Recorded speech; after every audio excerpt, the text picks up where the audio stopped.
Olá, bem-vindo ao Viver Sustentável. Veja no programa de hoje. Aprenda a fazer uma decoração de Natal sustentável. Descubra tudo o que aconteceu na COP16. E assista a entrevista com o deputado federal Mendes Tami sobre a Conferência do Clima. Você já montou sua árvore de Natal?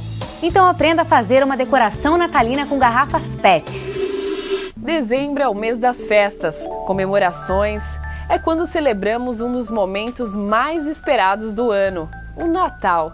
Nesta época, o espírito natalino toma conta das ruas, das pessoas, invade as nossas casas. Se você ainda não montou a sua árvore, que tal fazê-la de forma sustentável?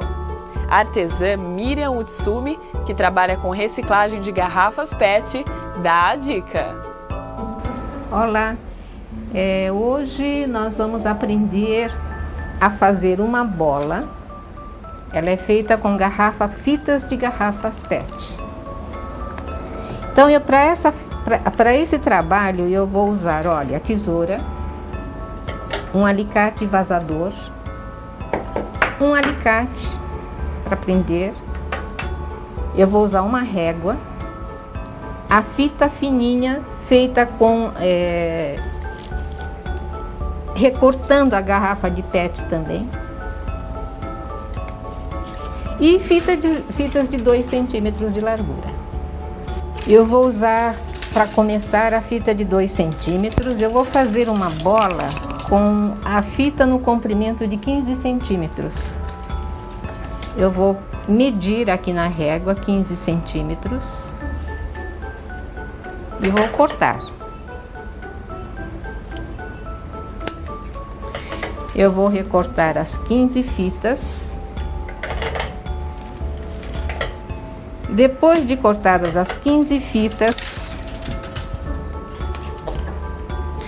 eu pego, colocando todas na mesma posição.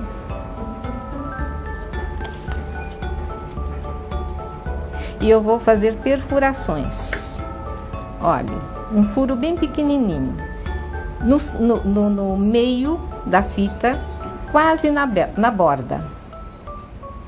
Olha, eu vou fazer isso em todas as fitas.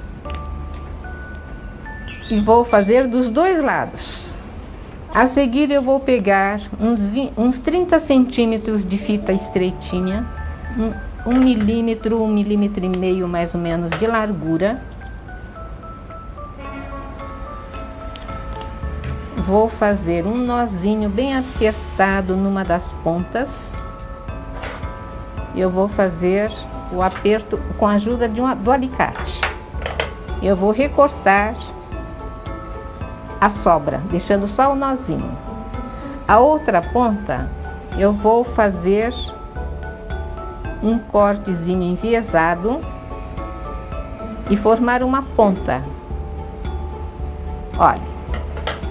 Com isso, eu vou pegar as fitas e vou passar aqui, uma após outra, todas no mesmo sentido. Eu não posso deixar a fita torcer aqui, tá certo? Coloco sempre na mesma posição. Eu vou dar um nó bem próximo à fita para segurar as que nós já colocamos aqui na fita. Nós vamos medir aqui 9 centímetros além da fita, acima da fita. Olha, 9 centímetros. Vou marcar e vou dar um nó aqui. Vou tornar a medir para ver se ela ficou na altura de 9 centímetros.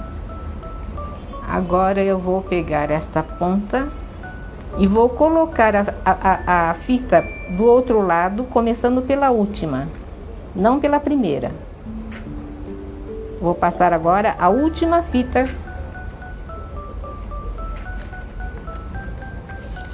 Olha, ele vai ficar assim.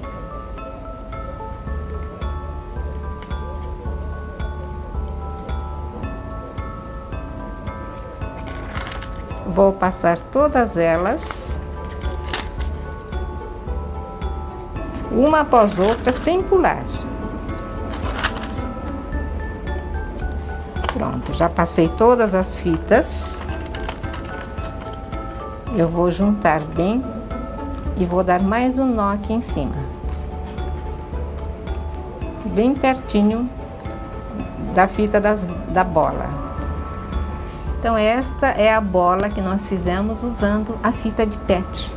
Com ela podemos enfeitar árvores de Natal, podemos fazer bolas menores, podemos fazer bolas maiores e enfeitar a sua passagem do Natal. Agora é só decorar a sua casa. E o melhor, colaborando com o meio ambiente.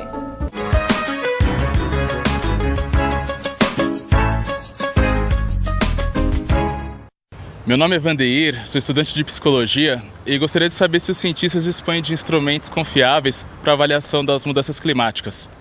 Sim, são instrumentos de última geração, desde sondas até medições por satélites que fazem medições diretas em tempo real ou medições indiretas. Por exemplo, a medição das camadas de gelo, a medição da camada do chamado permafrost, que também ajuda a fornecer dados para quantificarmos o aquecimento global.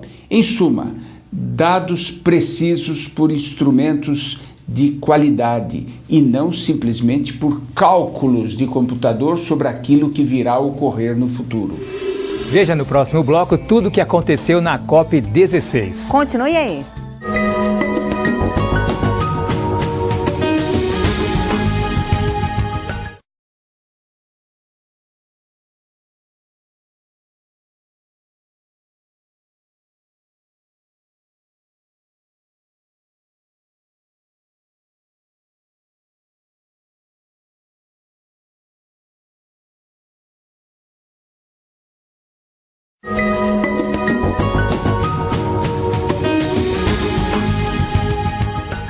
O Viver Sustentável está de volta para falar sobre a COP16.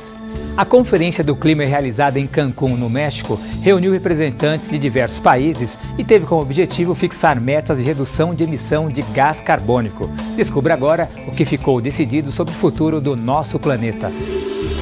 Mais de 190 países participaram da COP16, a Conferência das Partes das Nações Unidas sobre Mudanças Climáticas. O evento realizado em Cancún resultou um princípio de acordo que adia o segundo período de vigência do Protocolo de Quioto e elevam as metas para a redução de emissões de gases poluentes. O único país a não concordar foi a Bolívia, que contestou o resultado da conferência ao considerar que o acordo final do evento violou o regulamento da ONU na aprovação dos documentos finais. O documento aprovado em Cancún aumenta as expectativas de que a reunião do clima em Durban, na África do Sul, em 2011, possa obrigar a comunidade internacional a cortar emissões de gases de efeito estufa. O texto aprovado na COP16 não estabelece mecanismos para essa redução. Pela primeira vez, a manutenção da elevação da temperatura global a 2 graus, com previsões de revisão deste objetivo entre 2013 e 2015 para 1,5 graus, como recomendam os cientistas, entrou em um documento internacional. Foi estabelecido também a operação de um fundo verde que até 2020 deverá liberar 100 bilhões de dólares por ano, administrado pelas Nações Unidas com a participação do Banco Mundial como tesoureiro. Mas ainda não foi definida a origem da verba. A reunião também aprovou o Mecanismo de Conservação das Florestas, o REDD, que significa redução de emissões por desmatamento e degradação. Ainda são necessários ajustes no documento, pois a decisão da origem dos fundos para o financiamento dessas ações ficou adiado para o ano que vem. Apesar dos avanços, a COP16 ficou aquém do que se esperava na Conferência de 2009 em Copenhague. A expectativa de um acordo com metas definidas e vinculantes mais uma vez foi adiada. Houve até a possibilidade de Japão, Rússia e Canadá abandonarem o instrumento. Agora, as esperanças de um futuro melhor estão voltadas à COP17 na África do Sul.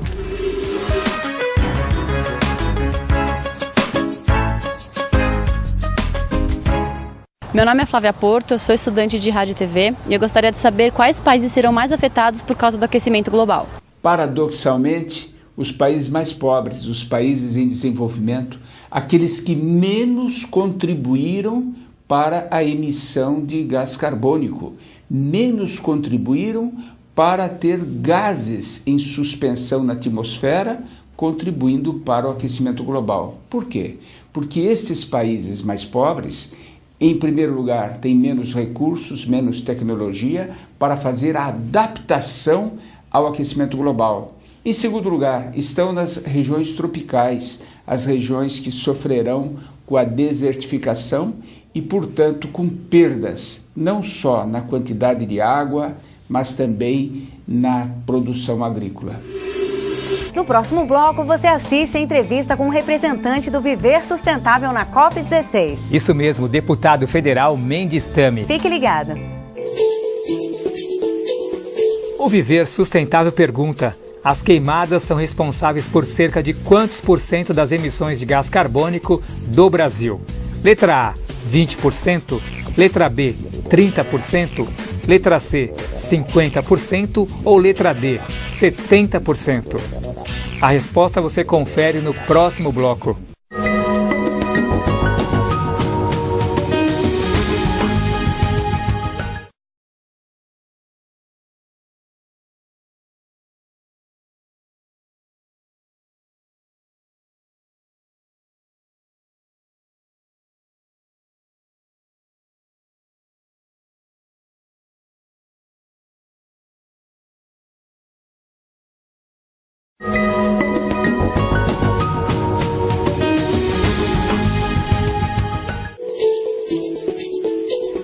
No bloco anterior, o Viver Sustentável perguntou: as queimadas são responsáveis por cerca de quantos % das emissões de gás carbônico do Brasil?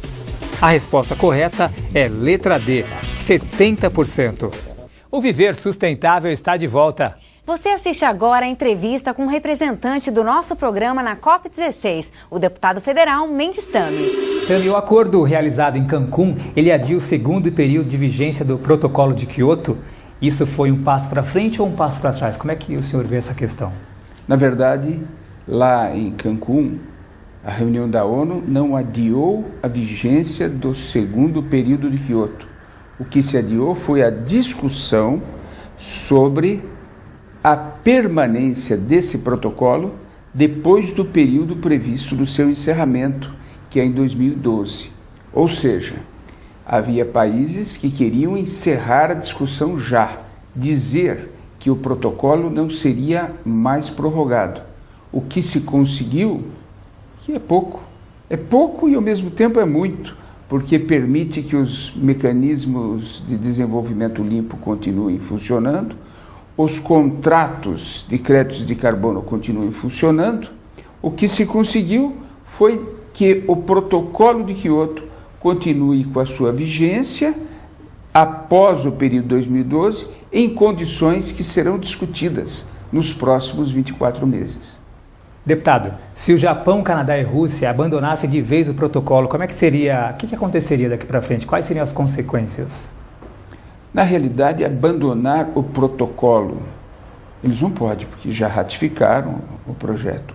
O que o Japão ameaçou no início da conferência, já na primeira semana, foi não aceitar a prorrogação do protocolo de Quioto, que vai precisar de metas muito mais ousadas do que os 5,2% de redução das emissões em relação ao ano de 1990, vai precisar em torno de 20% de redução das emissões até 2020 e 50% de reduções das emissões até 2050.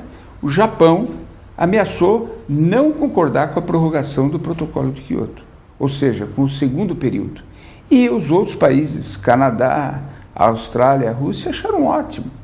Também entraram na mesma conversa, nesse jogo de empurra, de que só apoiariam a continuação do protocolo se os Estados Unidos, como país desenvolvido, e países em desenvolvimento, como a China, o Brasil, a Índia e outros também aderissem ao protocolo. Não significa simplesmente aderir, porque todos já aderiram. Significa também assumir metas compulsórias de redução das suas emissões de gases do efeito estufa. Portanto, isso seria o fim do protocolo. No entanto, no final, nas últimas horas da reunião de Cancún, todos chegaram a um texto em que assumem a responsabilidade conjunta de não deixar que a temperatura na superfície da Terra ultrapasse os 2 graus centígrados. Falando de posicionamento de alguns países, a Bolívia ela se posicionou completamente contra o que foi discutido lá. Como é que o senhor vê a reação da Bolívia? Tem algum impacto nas negociações de modo geral? A Bolívia, no início, já disse que era contra esse texto final, porque estimulava a continuação do mecanismo de desenvolvimento limpo, que permite a compra de créditos de carbono pagos pelos países desenvolvidos aos países em desenvolvimento para compensar emissões que eles são obrigados a reduzir. Se nós não aceitarmos a continuação do protocolo de Kyoto, esse mecanismo todo vai ser encerrado e vai acabar. Portanto, a posição da Bolívia, que é contra isso, porque ela diz que isso estimula o capitalismo, no início foi seguida por alguns outros países, Venezuela, Cuba e outros, mas acabou ficando sozinha e a sua posição virou nota de rodapé. E quanto ao assunto redução de emissões por desmatamento e degradação, o que ficou decidido lá em Cancún, deputado? A redução das emissões por desmatamento e degradação, chamado RED, é um mecanismo que prevê que quem mantiver uma floresta em pé passe a receber pelos serviços ambientais, pelos serviços florestais dessa floresta mantida em pé. Isso foi aprimorado, mas o principal, que era incluir esse desmatamento evitado no mecanismo de desenvolvimento limpo para poder fazer jus a créditos de carbono, isso não foi aprovado. No entanto, a sinalização é de que na próxima reunião nós deveremos ter um grande avanço nessa área, que vai beneficiar países como o nosso, que tem inúmeras florestas tropicais, e nós temos que caminhar no sentido de criar uma economia da floresta. O que é uma economia da floresta? Um caso em que uma árvore em pé valha mais, dê mais receita para o proprietário daquela área do que essa árvore derrubada, transformada em pasto ou em área para lavouras. Deputado, e metas para redução de gases poluentes também foi um dos assuntos em pauta em Cancún? Não se chegou a essa discussão. Infelizmente, não se chegou a isso. A única questão que se aventou foi fazer um relatório de todas as metas que voluntariamente países estão dispostos a cumprir. É o caso, por exemplo, do Brasil. O Brasil tem uma meta de redução em mais de 30% das suas emissões em relação ao ano de 2005 até 2020.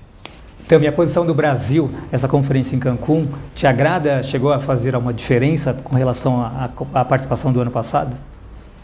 A posição do Brasil não chega nem de perto ao que foi a posição em 92, na Rio 92, em 97, em Kyoto, ocasiões em que o Brasil esteve na vanguarda das discussões.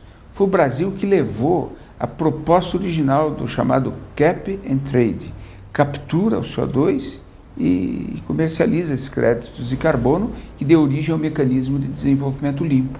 O Brasil estava na vanguarda das discussões. Hoje não. Hoje nós temos uma posição, digamos assim, coadjuvante. Mas, em relação ao que foi nos anos passados, a posição hoje do Brasil é uma posição muito melhor. Também porque alguns outros países que estavam numa posição de vanguarda passaram a retroceder. Então, em termos relativos, o Brasil hoje é um destes países em desenvolvimento que está disposto, ao que tudo indica, passar a construir uma nova civilização, deixando para trás essa era carbonária de emissão de CO2 que começou na primeira Revolução Industrial e que hoje nos coloca no limiar de uma tragédia. Tami, sua participação fez com que nós, brasileiros, entendemos o que foi a COP16. Obrigado e até uma próxima oportunidade. Um prazer. Assista agora ao quadro Colunista com o Dr. Sérgio Weismann.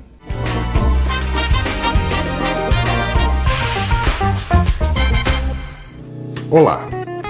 Você acha vantajoso consumir alimentos orgânicos? Vamos procurar conhecer um pouco mais na nossa conversa de hoje a respeito disso. Alimentos orgânicos são aqueles que se veem livres de agrotóxicos. Os agrotóxicos são substâncias químicas que servem para matar pragas dos alimentos e, por essa razão, também agridem o nosso organismo, que faz com que nós nos impregnemos mais por substâncias que podem ser muito tóxicas, principalmente metais pesados. Essas substâncias contaminadas por agrotóxicos, elas também diminuem o valor nutricional de muitos alimentos, o contrário dos orgânicos, que são criados em ambientes favoráveis a não adquirirem doenças e, consequentemente, conservam a pureza dos seus componentes. Embora sejamos ainda vítimas de uma situação de carestia em relação ao consumo de orgânicos, está existindo uma cultura maior de consumo deles. Então, teoricamente, nós teremos que nos preocupar mais em consumir alimentos orgânicos do que aqueles contaminados por agrotóxicos. Participe você também do nosso programa. Mande sugestões de temas e perguntas para contato@viversustentável.net. Acesse nosso arquivo de matérias pelo site viversustentável.net. Lá você também encontra muitas informações sobre o meio ambiente. A gente deseja a você um Feliz Natal. Feliz Natal para toda a sua família. E o Viver Sustentável fica por aqui. Mas lembre-se, para mudar o mundo, precisamos fazer a nossa parte. E a sustentabilidade é o caminho. Até o próximo programa. Até lá!